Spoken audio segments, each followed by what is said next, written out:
It's the Andy and Dave Daily right here on the Muskegon Channel. I'm Andy O'Reilly. Wreck-It Ralph is in the house. Thank you very much. He is Dave Kaechele, and together what we do is we form this borderline super friends of news. Yes, that's a great Dave would be Aquaman. analogy. Yeah. I, of course, am Superman. Right. That's how it works. But I will say this, with the new Aquaman, you do stand a chance again. You're no longer the orange fishy-looking dude. I prefer at least throw me up there. Let me be Green Lantern or something. I don't. He wasn't on the Super Friends. I don't. They wrote him out because he was a zero. Okay. I don't here's know what my you can Super be. Friends. I apologize. You can be the Wonder Flash? Twin. You can be the Wonder Twin. Which one? The one that turns into like water and that's it? Take your pick. I don't care what you are. Jeez. Oh man, it just won't. I just realized this. We're still 2 days away from being just halfway through this month. I know. It won't end. No. It just won't. It's Groundhog Day in life, in real life. Oh, jeez. Yeah, crappy again tonight. I woke up off the couch at about midnight, and I looked out, and I'm like, oh, well, I guess that one's going to miss us. And here this morning, whoa, guess not. Same thing tonight, right? Fun. Yep, same thing tonight. Dude, I'm so over it. I'm staying up the street again. Are you really? Yeah, it's what hotel? Ridiculous. I don't tell people where I stay. What room? I'm not telling people where I stay. Hey, throw it out there, man. It might be a great night. Up the street. You might just tell people where you're staying. You might make a fun night out of it. No. You could turn yourself into Caligula Kaechele. I don't want our dozens of viewers to be like, oh, I'm gonna go hang out. He'll buy me drinks. No, I won't. You know better than that. There is a BW3s and not too far away, so I may end up there. Think about this, dude. You give your room, you give your hotel out and your room number. Magic could show up at your door. No, I don't want anything. I just want sleep. That's all I want. The older I get, the more I want just sleep. Right. I want no disturbances. I want no people. I want nothing. Dave's not here. Oh, God. Oh, man. All right. So you going to start some news up, or what are we going to do? Let's get into this. I got my car warming up. All right. Congressional negotiators reached an agreement in principle to fund the federal government and avoid another shutdown. The deal does include funding for additional border security, including a little under $2 billion for barriers on the border with Mexico. Are barriers a wall? I have no idea. President has not yet commented on the deal, whether or not he's going to sign it. It's a weird position. I think he's going to sign it and then try and get the rest of the funding some other way, or just say that the barriers are a wall and declare victory. I don't know. I'm telling you, if I had 50 cents to put on it, I think he says no. I think I think he waits for the wall. I think he makes the executive order as an emergency thing. Then I think the court shut it down.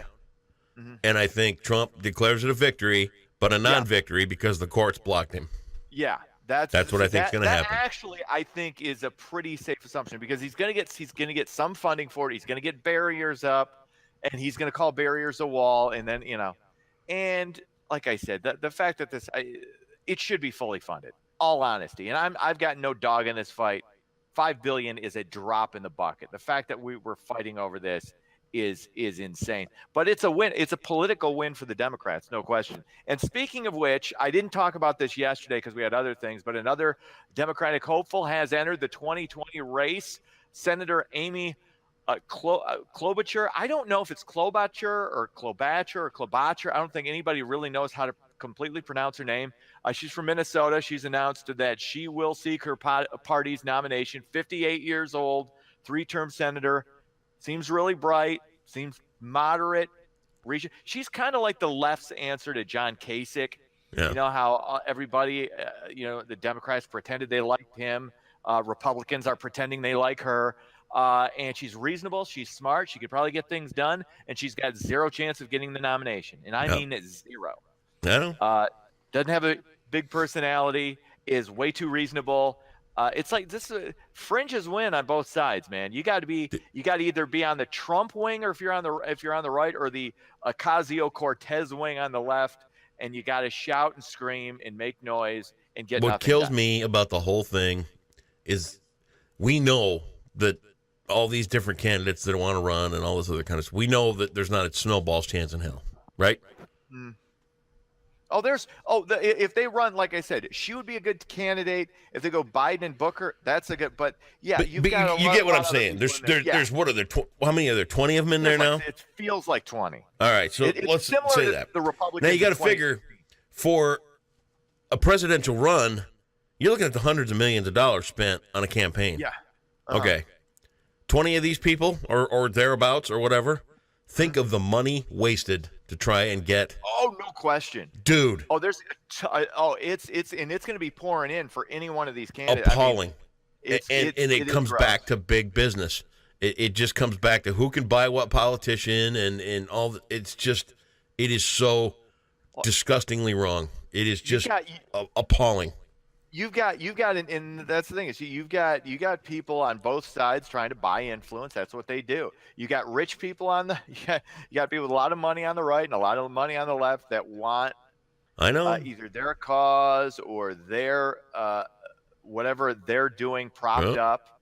And